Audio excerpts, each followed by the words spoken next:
প্রিয় পাঠকেরা, তোমরা দেখছো স্বপ্ন পূরণ এডুকেশন চ্যানেল। আমরা প্রতিদিনের মতন আজকেও নিয়ে চলে এসেছি 20টি গুরুত্বপূর্ণ এমসিকিউ এর প্রশ্ন ও উত্তর নিয়ে বাংলায়।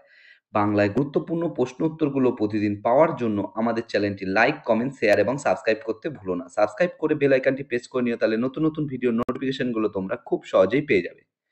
এবং আপকামিং পরীক্ষার জন্য এই প্রশ্ন উত্তরগুলো কিন্তু খুব গুরুত্বপূর্ণ, তাই ভুলেও কেউ ভিডিওটা স্কিপ করো না, পুরো ভিডিওটা অবশ্যই মনোযোগ সহকারে দেখো।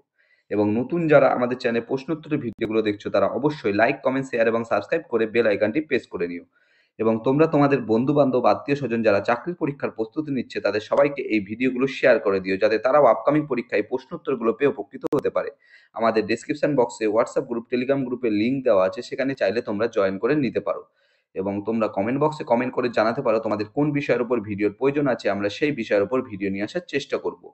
এবং প্রশ্নগুলো দেখা মাত্রই তোমরা কিন্তু কমেন্ট বক্সে উত্তর করার চেষ্টা করবে। এবং সর্বশেষে কমেন্ট বক্সে কমেন্ট করে জানাবে কটি উত্তর সঠিক করতে পেরেছো। তাই আর সময় নষ্ট না করে চলে আসি আজকের প্রথম প্রশ্নে। আজকের প্রথম প্রশ্ন, 1 নম্বর প্রশ্ন, উড়িষ্যার কোণারক সূর্য মন্দির কে নির্মাণ করে? তোমাদের সামনে 4টে অপশন রয়েছে।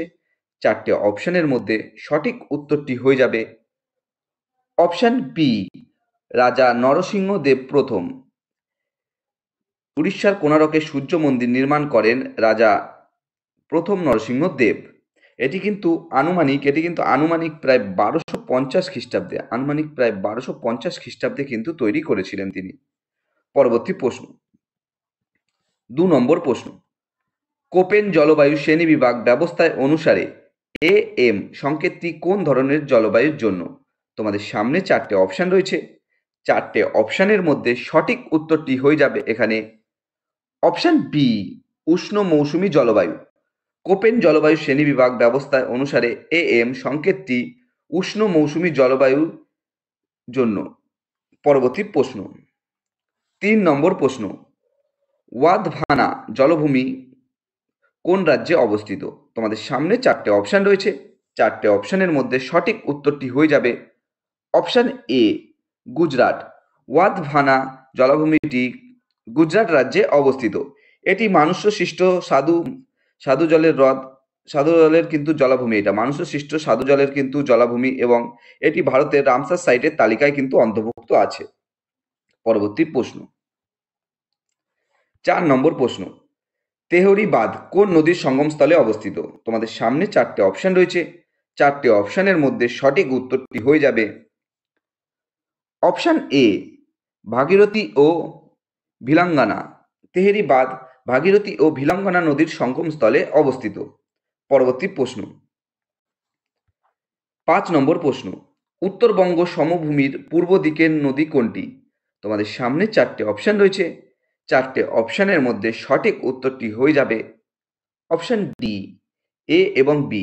উত্তরবঙ্গ সমভূমির পূর্ব দিকে নদীগুলো হলো কিন্তু তোর্ষা ও রায়ডাক। পরবর্তী প্রশ্ন, 6 নম্বর প্রশ্ন, পশ্চিমবঙ্গের বৃহত্তম তামাক উৎপাদনকারী জেলা কোনটি?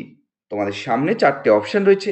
4টে অপশনের মধ্যে সঠিক উত্তরটি হয়ে যাবে অপশন সি, কোচবিহার। পশ্চিমবঙ্গের বৃহত্তম তামাক উৎপাদনকারী জেলা কিন্তু কোচবিহার। পরবর্তী প্রশ্ন, 7 নম্বর প্রশ্ন, নিচের কোন নদীটি তার উৎপত্তিস্থলের সঙ্গে ভুলভাবে মিশেছে? তোমাদের সামনে 4টে অপশন রয়েছে। 4টে অপশনের মধ্যে সঠিক উত্তরটি হয়ে যাবে অপশন বি, সুতলেজ ডাল লেক। নিচের সুতলেজ ডাল লেক নদীটি তার উৎপত্তিস্থলের সঙ্গে ভুলভাবে মিশেছে। পরবর্তী প্রশ্ন, 8 নম্বর প্রশ্ন, নবান্ন নাটকের রচয়িতা কে? তোমাদের সামনে 4টে অপশন রয়েছে। 4টে অপশনের মধ্যে সঠিক উত্তরটি হয়ে যাবে অপশন এ, বিজন ভট্টাচার্য। নবান্ন নাটকের রচয়িতা বিজন ভট্টাচার্য। ইনি কিন্তু 1943 সালে এই নবান্ন নাটকটি কিন্তু রচনা করেছিলেন, 1943 সালে। এবং এই নাটকের বিষয়বস্তু ছিল বাংলার দুর্ভিক্ষ এবং এর ফলে সৃষ্ট মানবিক সংকট। বাংলার দুর্ভিক্ষ এবং এর ফলে সৃষ্ট মানবিক সংকট, এটাই কিন্তু এই নাটকের মূল বিষয়বস্তু ছিল। পরবর্তী প্রশ্ন, 9 নম্বর প্রশ্ন, কে সর্বপ্রথম অশ্বমেধ যজ্ঞ করেছিলেন? তোমাদের সামনে 4টে অপশন রয়েছে। 4টে অপশনের মধ্যে সঠিক উত্তরটি হয়ে যাবে এখানে 4টে অপশনের মধ্যে সঠিক উত্তরটি হয়ে যাবে অপশন ডি, কেউই নন। সর্বপ্রথম সমুদ্রগুপ্ত অশ্বমেধ যজ্ঞ কিন্তু করেছিল। সমুদ্রগুপ্ত সর্বপ্রথম অশ্বমেধ যজ্ঞ করেছিল। পরবর্তী প্রশ্ন 10 নম্বর প্রশ্ন, প্রথম এশিয়ান গেমস কবে অনুষ্ঠিত হয়? তোমাদের সামনে 4টে অপশন রয়েছে। 4টে অপশনের মধ্যে সঠিক উত্তরটি হয়ে যাবে অপশন ডি, 1951 সালের দিল্লি। প্রথম এশিয়ান গেমস 1951 সালে দিল্লিতে অনুষ্ঠিত হয়েছিল এবং এটি অনুষ্ঠিত হয়েছিল কিন্তু 4 থেকে 11 মার্চ। 4 থেকে 11 কিন্তু মার্চ কিন্তু দিল্লিতে প্রথম এশিয়ান গেম অনুষ্ঠিত হয়েছিল এবং 11টি দেশের ক্রীড়াবিদরা 11টি দেশের কিন্তু ক্রীড়াবিদরা অংশগ্রহণ নিয়েছিল। পরবর্তী প্রশ্ন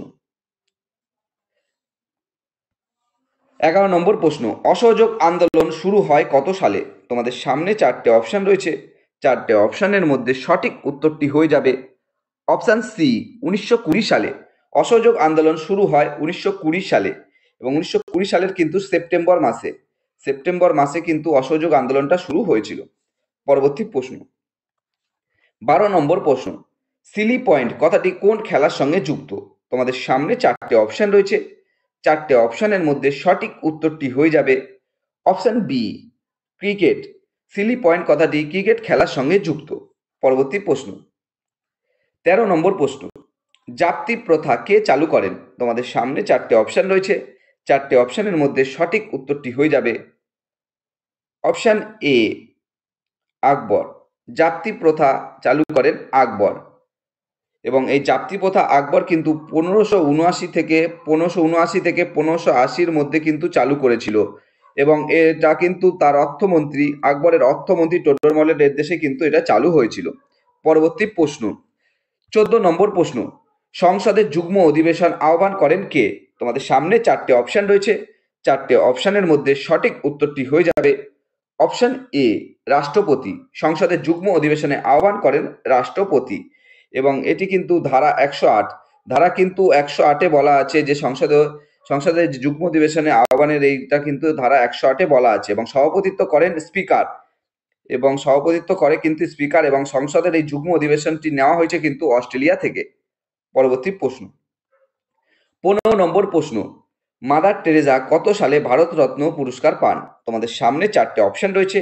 4টে অপশনের মধ্যে সঠিক উত্তরটি হয়ে যাবে অপশন ডি, 1980 সালে। মাদার টেরেসা 1980 সালে ভারতরত্ন পুরস্কার পান এবং এই 1979 সালে কিন্তু তার বিশেষ অবদানের জন্য কিন্তু তিনি নোবেল পুরস্কার পেয়েছিলেন। পরবর্তী প্রশ্ন 16 নম্বর প্রশ্ন, লোকসভা প্রথম কত সালে গঠিত হয়? তোমাদের সামনে 4টে অপশন রয়েছে। 4টে অপশনের মধ্যে সঠিক উত্তরটি হয়ে যাবে অপশন বি, 1952 সালে। লোকসভা প্রথম 1952 সালে গঠিত হয় এবং 1952 সালের কিন্তু 17ই এপ্রিল কিন্তু লোকসভা গঠিত হয়েছিল সর্বপ্রথম স্বাধীন ভারতে। পরবর্তী প্রশ্ন 17 নম্বর প্রশ্ন, স্বাধীন ভারতে প্রকাশিত প্রথম ডাকটিকিটে কি লেখা ছিল? তোমাদের সামনে 4টে অপশন রয়েছে। 4টে অপশনের মধ্যে সঠিক উত্তরটি হয়ে যাবে অপশন এ, জয় হিন্দ। স্বাধীন ভারতে প্রকাশিত প্রথম ডাকটিকিটে লেখা ছিল জয় হিন্দ। প্রথম প্রকাশিত ডাকটিকিটটি কিন্তু দেবনাগরী লিপিতে লেখা ছিল এবং এতে ভারতীয় জাতীয় পতাকার ছবি ছিল।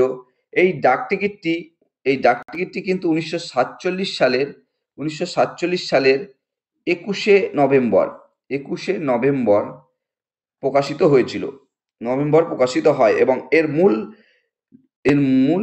মূল্য ছিল কিন্তু তখন সেই ডাকটিকিটটির মূল্য ছিল কিন্তু 3.5 আনা। 3.5 আনা কিন্তু তখন এই ডাকটিকিটটির মূল্য ছিল। পরবর্তী প্রশ্ন 18 নম্বর প্রশ্ন, বজ্রপাতের দেশ কাকে বলে? তোমাদের সামনে 4টে অপশন রয়েছে। 4টে অপশনের মধ্যে সঠিক উত্তরটি হয়ে যাবে অপশন এ, ভুটান। বজ্রপাতের দেশ বলা হয় ভুটানকে। পরবর্তী প্রশ্ন 19 নম্বর প্রশ্ন, চম্পারণ সত্যাগ্রহ কত সালে হয়? তোমাদের সামনে 4টে অপশন রয়েছে। 4টে অপশনের মধ্যে সঠিক উত্তরটি হয়ে যাবে অপশন বি, 1917 সালে। চম্পারণ সত্যাগ্রহ 1917 সালে হয়েছিল এবং 1917 সালের কিন্তু 10 এপ্রিল কিন্তু হয়েছিল। 1917 সালের 10 এপ্রিল কিন্তু এই চম্পারণ সত্যাগ্রহ হয়েছিল। গান্ধীজির কিন্তু এটা ছিল প্রথম সত্যাগ্রহ আন্দোলন। পরবর্তী প্রশ্ন 20 নম্বর প্রশ্ন এবং আজকের শেষ প্রশ্ন, কোন ভাইসরয়কে উজ্জ্বল বিফলতা বলা হয়? তোমাদের সামনে 4টে অপশন রয়েছে। চারটে অপশনের মধ্যে সঠিক উত্তরটি হয়ে যাবে option D, lord Lytton. Lord Lytton ভাইসরয়কে উজ্জ্বল বিফলতা বলা হয় এবং ইনি ভাইসরয় ছিল কিন্তু 1876 থেকে 1880 পর্যন্ত। 1876 থেকে 1880 পর্যন্ত কিন্তু এই লর্ড লিটন ভাইসরয় ছিলেন। বন্ধুরা, তোমাদের জন্য আজকে এই 20টি প্রশ্ন উত্তর ছিল। 20টি প্রশ্ন উত্তরের মধ্যে তোমরা কটি সঠিক উত্তর দিতে পেরেছো অবশ্যই কমেন্ট বক্সে কমেন্ট করে জানিও। এবং যারা আমাদের চ্যানেলটি নতুন ভিডিও দেখছো এবং এখনো পর্যন্ত লাইক, কমেন্ট, শেয়ার এবং সাবস্ক্রাইব করনি, তারা অবশ্যই লাইক, কমেন্ট, শেয়ার এবং সাবস্ক্রাইব করে দিও। সাবস্ক্রাইব করে বেল আইকনটি প্রেস করে নিও, তাহলে নতুন নতুন ভিডিও নোটিফিকেশনগুলো তোমরা খুব সহজেই পেয়ে যাবে। এবং তোমরা তোমাদের বন্ধু বান্ধব, আত্মীয় স্বজন যারা চাকরির পরীক্ষার প্রস্তুতি নিচ্ছে তাদের সবাইকে কিন্তু এই ভিডিওগুলো শেয়ার করে দিও, যাতে তারাও আপকামিং পরীক্ষায় এই প্রশ্ন উত্তরের ভিডিওগুলো পেয়ে উপকৃত হতে পারে। এবং আমাদের ডেসক্রিপশন বক্সে হোয়াটসঅ্যাপ গ্রুপ, টেলিগ্রাম গ্রুপের লিঙ্ক দেওয়া আছে, সেখানে চাইলে তোমরা জয়েন করে নিতে পারো। এবং সবাই কিন্তু ভালো থেকো, সুস্থ থেকো। দেখা হবে আবার পরবর্তী একটি নতুন ভিডিওতে।